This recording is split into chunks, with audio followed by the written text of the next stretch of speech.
Salut à tous les amis. Aujourd'hui, nous allons parler de l'importance de l'invocation au moment de la prosternation devant Allah. C'est un instant privilégié où nous sommes les plus proches de notre Créateur.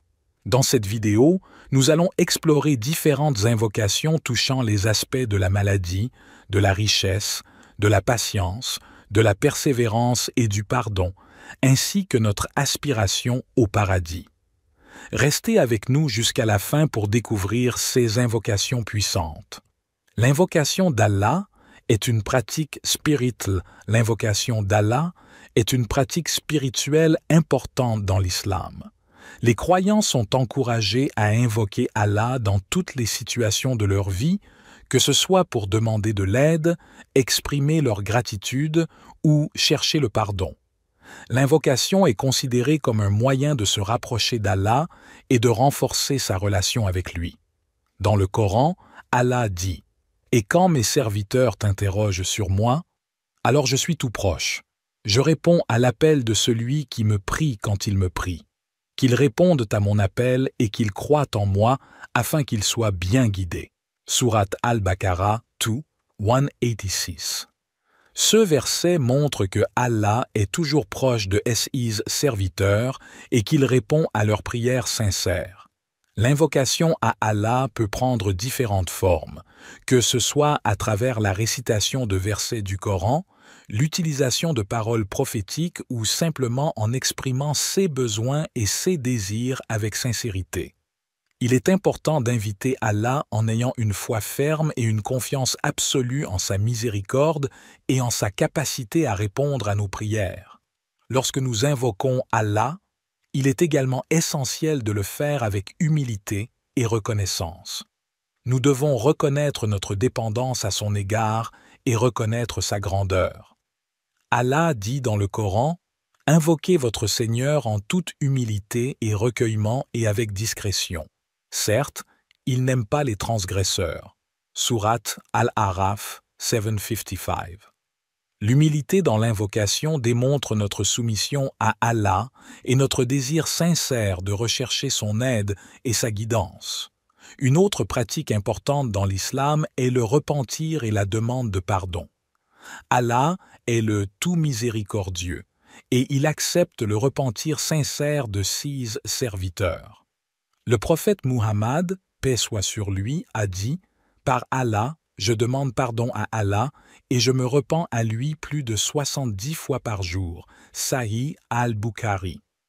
Ce hadith montre que même le prophète Muhammad, qui était exempt de péché, cherchait constamment le pardon d'Allah. Le repentir sincère implique de reconnaître ses erreurs, d'éprouver un regret sincère pour ses actions passées et de s'engager à changer et à s'améliorer. Allah dit dans le Coran, « Dis, ô mes serviteurs qui avez commis des excès à votre propre détriment, ne désespérez pas de la miséricorde d'Allah, car Allah pardonne tous les péchés. Oui, c'est lui le pardonneur, le très miséricordieux. » Sourate Az-Zumar 39-53. Il est important de se rappeler que le repentir est un processus continu.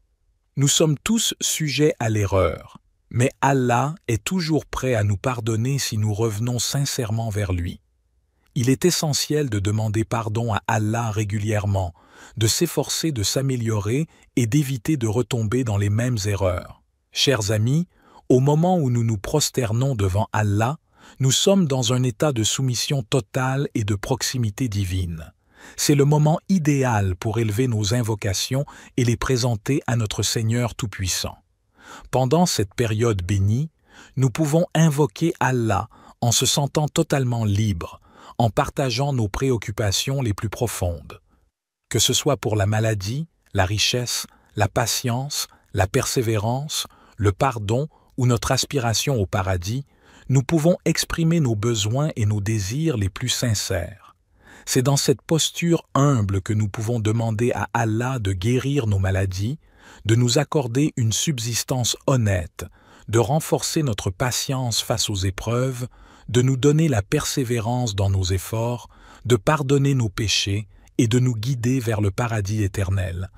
L'invocation est la suivante. Allahumma inni sajidun laka bitawaddu' وأرجو منك شفاء جسدي وقلبي من كل مرض. أعطني الصحة والقوة لأعبدك وأنجز واجباتي تجاهك.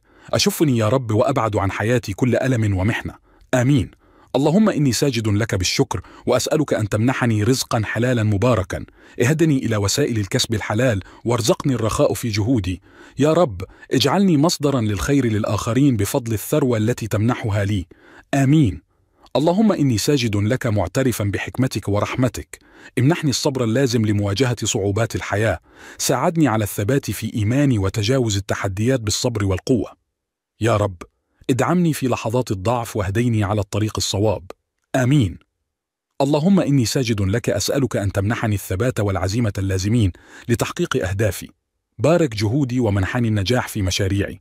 يا رب ساعدني على الثبات في سعيي للخير وألهمني التأني للمثابرة على الرغم من العقبات. آمين. اللهم إني ساجد لك بالتوبة والتواضع. أعترف بأخطائي السابقة وأسألك بتواضع أن تغفر لي ذنوبي. اطهر قلبي وروحي من كل شوائب واجعلني أهلا لرحمتك اللانهائية. يا رب اغفر لي واهديني على طريق الاستقامة. آمين. Alors mes chers amis, profitons de chaque prosternation pour élever nos invocations, car c'est à ce moment précis que nous sommes les plus proches de notre Créateur, et c'est là que nos invocations sont les plus susceptibles d'être exaucées. Préparons nos cœurs et nos esprits pour cette expérience spirituelle profonde, et faisons confiance à la miséricorde infinie d'Allah. Que nos invocations sincères soient acceptées et qu'elles nous rapprochent davantage de notre Seigneur aimant.